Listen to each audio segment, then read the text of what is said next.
네, 안녕하세요. 저는 데이터 시각과 데이터 리터러시 레벨업이라는 주제로 발표를 하게 된 강승일입니다.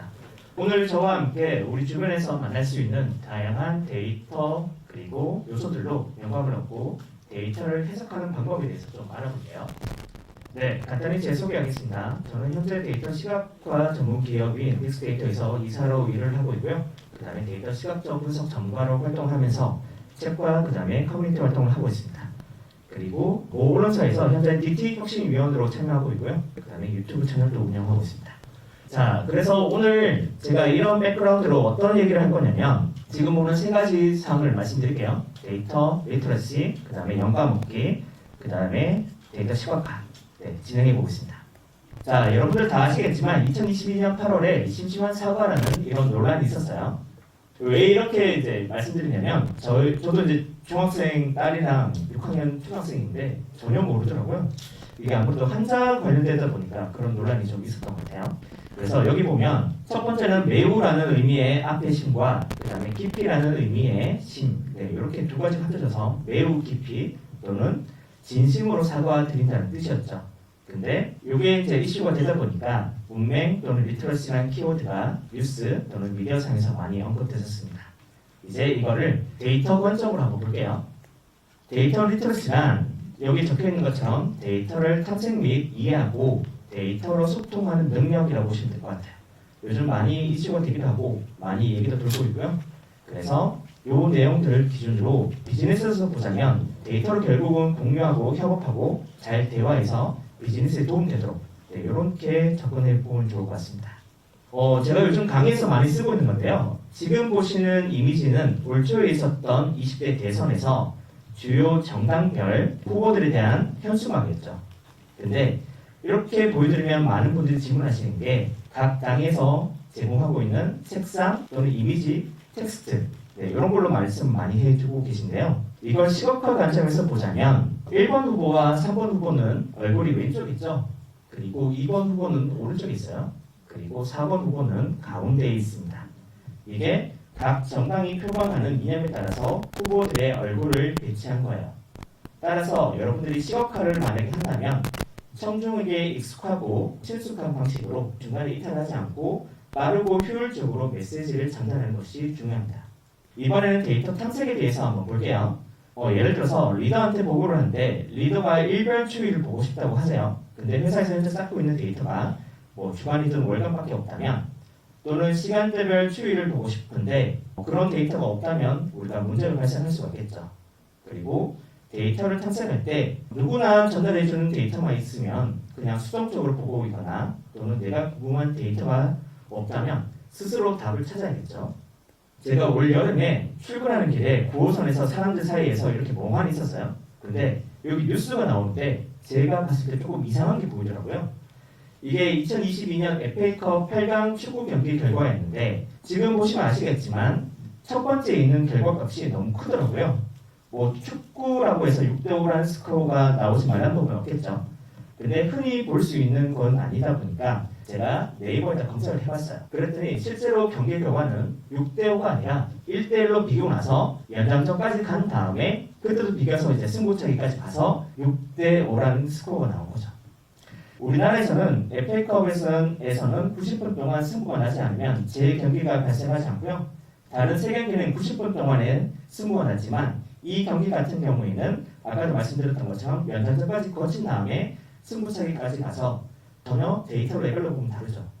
거기다가 나머지 세 경기에서는 득점한 선수들은 나중에 득점자로 표시가 되지만 이 경우에는 승부차기에서 만약에 골을 넣었어도 별도로 득점자로 표시를 하지 않죠.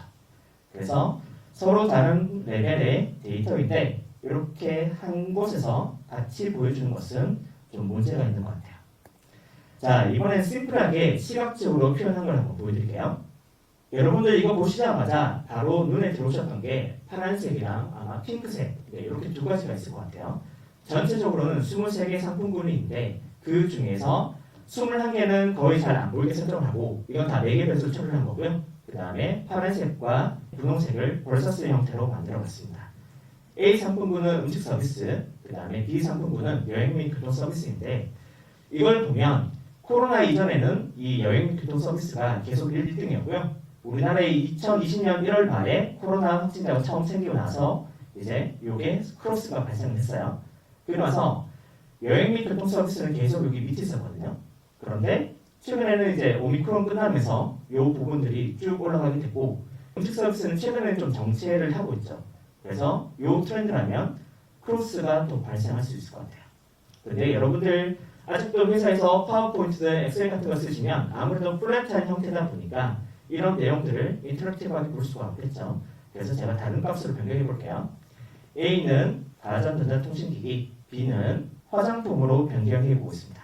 자, 그러면 이 두 개는 코로나 이전에는 거의 비슷했어요. 근데 가전전자통신기기는 2020년 11월 기준으로 보면 1등이었고요. 그 다음에 화장품은 떨어지고 있죠. 이때는 아무래도 사람들이 재택근무 환경이다 보니까 모니터 같은 이런 사무에 필요한 기기들을 많이 구매했던 것 같고요.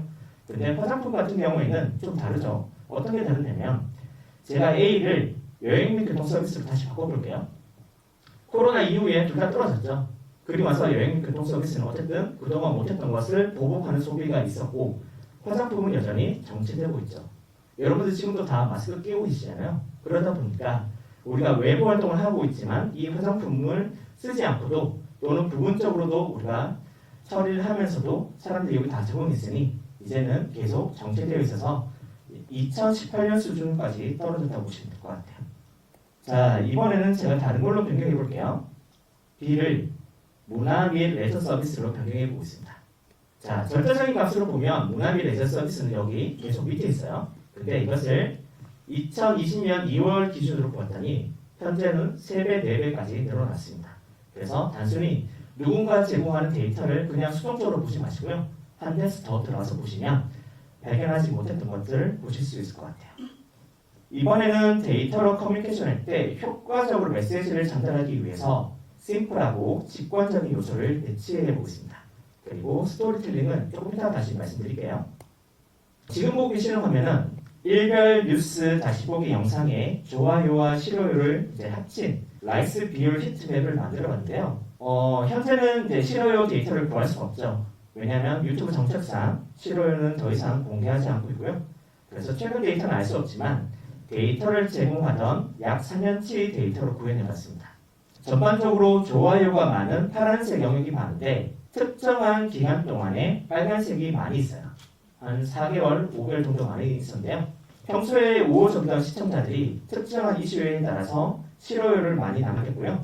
그리고 그 이후에 이 현상이 4개월, 5개월 지속이 되다가 다시 파란색이 됐다는 것은 아무래도 싫어요를 눌러서 적극적으로 표현하던 시청자들이 이탈했다고 추정해 볼 수 있을 것 같습니다. 자, 이번에도 온라인 쇼핑몰 데이터인데요. 인터넷 쇼핑과 모바일 쇼핑의 추이라고 보시면 될 것 같아요.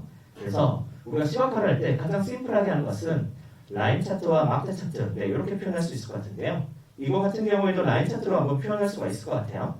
제가 여기다 에어리얼 차트를 추가를 했어요. 이유는 이 추세를 봤더니 2017년에는 이렇게 비슷했던 게 인터넷 쇼핑은 완만하게 대신 모바일 쇼핑은 이렇게 넓게 또는 높이 많이 성장을 하다 보니까 이 두 개의 갭을 더 잘 보여주기 위해서는 라인보다 색상을 넣을 수 있는 에어리얼 차트로 만들어 봤습니다. 이번에는 최근 30년간 서울의 7월 최고 기온 히트맵으로 30도 이상인 경우와 아닌 경우를 빨간색으로 이렇게 비교해 봤는데요. 데이터 특성상 무료에 맞게 색상 및 아이콘을 활용해 봤어요. 자, 이번에는 두 번째 테마인 영감 또는 인스퍼레이션에 대해서 이야기해 보겠습니다. 제가 주로 얻고 있는 소스인 뉴스, 유튜브, 책 이렇게 세 가지를 기준으로 잠깐 말씀드릴게요. 제가 작년 여름에 어느 날 점심을 먹으면서 이제 뉴스를 보다 보니까 폭염일수라는 키워드로 만든 차트를 볼 수가 있었어요. 그래서 처음 보는 키워드다 보니까 제가 데이터를 시각적으로 표현해 보고 싶었거든요. 그랬더니 현재는 7월 기준인데 작년 같은 경우에는 15일 정도가 이 폭염일수를 기록했고요. 그 다음에 올해 같은 경우에는 10일 정도 됐었어요.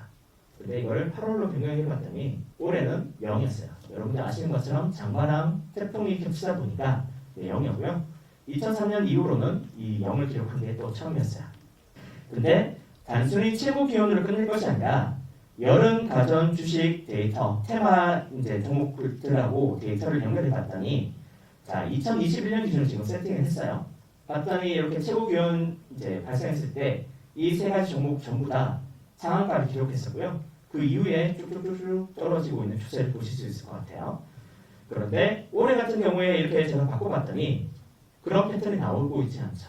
뭐 다른 요소들도 있을 수 있겠지만 어쨌든 이 최고 기온이 그렇게 높지는 않다 보니까 이런 흐름이 있을 수 있을 것 같고요. 그래서 사실 요거는 제가 작년에 만들었는데 올해 제가 투자를 해보려고 이렇게 보고 있다가 이 패턴이 안 나오더라고요. 그래서 다음으로 넘어갔습니다. 이번에는 제가 주로 얻고 있는 소스 중에 하나인 유튜브에 대해서 잠깐 말씀드려 볼게요. 우리나라는 인구 감소가 현재는 사회 경제적인 문제로 계속 대두가 되고 있죠. 그 중에서 인구 소멸 위험 지역 또는 인구 소멸 위험 지수라는 것으로 잠깐 말씀드려 볼게요. 지금 보고 계시는 화면은 우리나라를 시군구 단위로 살펴봤을 때 인구 소멸 위험 지수라는 것으로 지금 세팅을 해봤어요. 색상으로. 기본적으로는 단계가 5단계가 있는데 2021년 이후로는 이 맨 밑에 있는 레벨이 사라졌어요. 그만큼 인구 소멸 위험 지수가 계속 높아지고 있다고 보시면 될 것 같아요.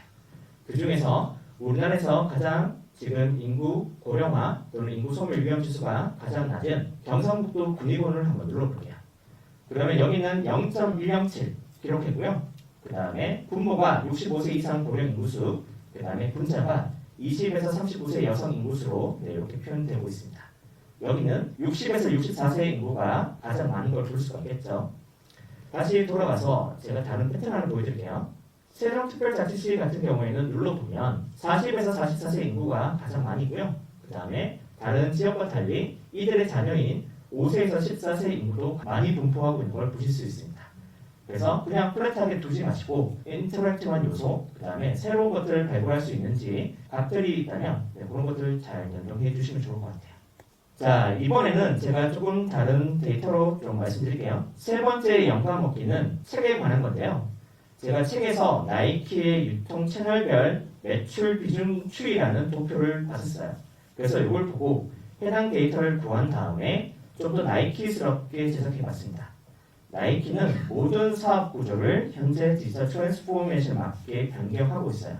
나이키는 외부 유통업체의 비중을 계속 줄이고 있고요. 대신 다이렉트한 판매 비중을 높이고 있어요.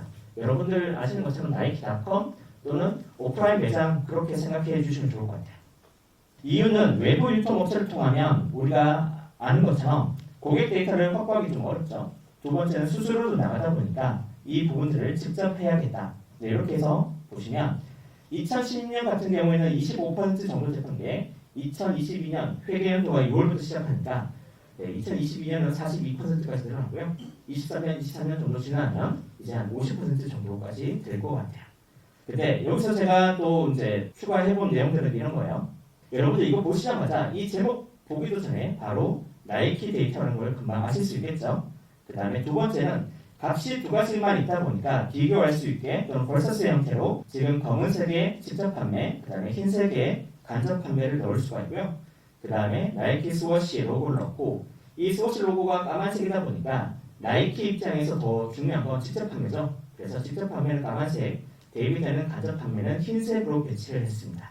그 다음에 대시보드 성격을 잘 드러내고 여러분들 보시자마자 바로 시선을 끌고 올 수 있는 나이키 상징인 스워시를 가운데 배치하고요. 그 다음에 여기서 제가 스토리를 하나 더 추가하는 건 뭐냐면 이 스워시는 이제 나이키가 스포츠 브랜드 회사이다 보니까 이 스워시를 아이스하키 스틱, 그 다음에 여기 있는 이 파이 차트를 아이스하키 공인 퍽 형태로 해서 이제 설명을 좀 해봤고요.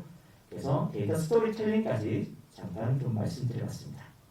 그래서 마지막으로 여러분들 주변에 있는 데이터를 어떻게 구해서 시각하는지 잠깐 말씀드릴게요. 첫 번째는 대구 지하철 시간대별 승하차 인원 데이터인데요. 요거 같은 경우에는 현재 지금 설정해 놓은 여기 대공원역이라는 곳이에요. 여기가 어디냐면 주변에 아무것도 없고 야구장 하나만 있거든요. 그러다 보니까 월요일날 이용하는 고객이 적어요. 그 다음에 평일은 6시에서 7시 저녁 시간대 많이 있고요. 이유는 야구 경기가 있는 날이겠죠. 그러면서 승차 인원은 언제 가장 많냐? 여기서부터 3시간 정도 지난 9시에서 10시가 많아요. 대신 주말은 경기 시간이 시즌별로, 계절별로 좀 다르다 보니까 그런 부분들은 좀 잘 차이가 날 수 있을 것 같고요. 그 다음에 제가 다른 역으로 한번 변경해 보겠습니다. 여기는 대구에서 그 경북 지역으로 나가거나 또는 경북 지역에 살고 있는 사람이 대구 지역으로 들어올 수 있는 거기 시작점 또는 종착점이라고 보시면 될 것 같아요. 여기는 다른 역들에 비해서 하차 시간이 좀 빠르고요. 그 다음에 승차 시간이 조금 늦은 패턴을 보이고 있습니다. 그래서 외곽으로 가면 갈수록 승차 시간, 하차 시간 이런 게 점점 빨라지고 있는 추세고요. 두 번째는 제가 웹 데이터인데요. 손흥민 선수의 시즌별 리그 득점 데이터를 수집하고 시즌별 첫 골이 얼마 정도 나왔을 때 전체적인 이 골수를 기록한 건데 작년 같은 경우에는 1라운드에 바로 넣었더니 한 23골 정도 나왔고 빠르면 빠를수록 전체적인 리그 득점이 많았던 것을 보실 수 있을 것 같습니다. 이걸 보여드리면 너무 덕스러워서 사람들이 자꾸 비웃던데요.